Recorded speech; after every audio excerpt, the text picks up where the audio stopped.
so my second question was question 57, and it states a rubber ball bounces. We'd like to understand how the ball bounces.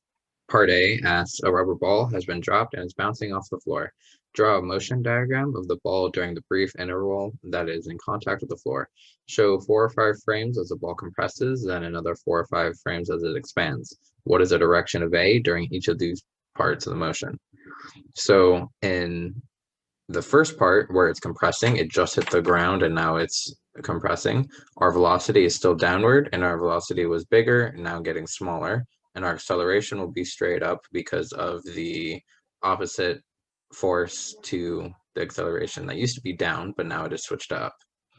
So you can see that the ball is getting squished a little bit more as time goes on. The reason that we can tell that acceleration is going up instead of down, because it used to be going down because of gravity, and now it's going up as an opposite reaction. And this we can thank Newton's third law for. He's able to figure out that because of one reaction, we can see it in the same reaction, but in the other direction.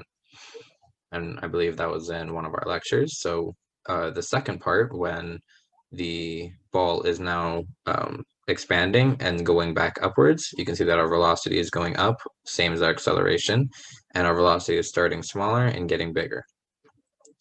So that is part A. Part B asks, draw a picture of the ball in contact with the floor, identify all forces. So when it hits the floor, you have gravity pushing it down and the normal force pushing it up.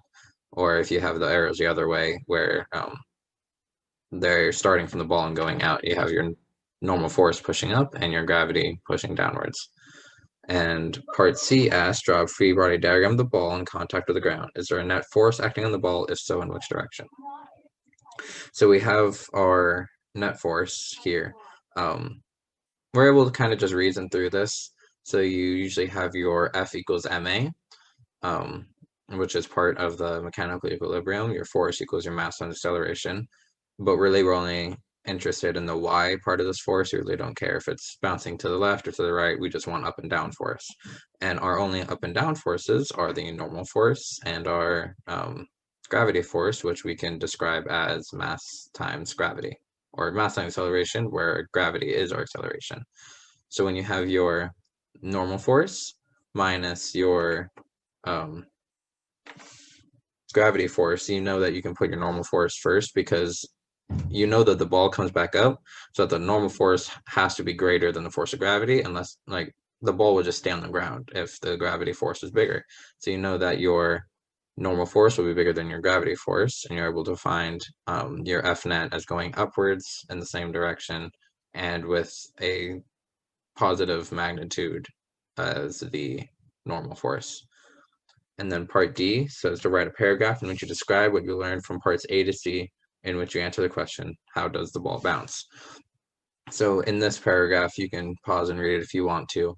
I had pretty much said that because the normal force is going to be greater than the gravity force, once it hits the ground, it causes the ball to bounce back upwards. And the mass times acceleration, which is the gravity, is smaller, as I was saying, than the normal force. Causes it to be upwards. The opposing force, the normal force, when the ball comes in contact with the ground, it loses all of its velocity. So it starts with higher velocity, its max, and then goes to 0 until it starts going back up. The normal force gives it a push upwards, and it starts from 0 going back to its maximum velocity. And that happens because the normal force is now in the same direction as velocity, since the ball has changed directions because of the normal force.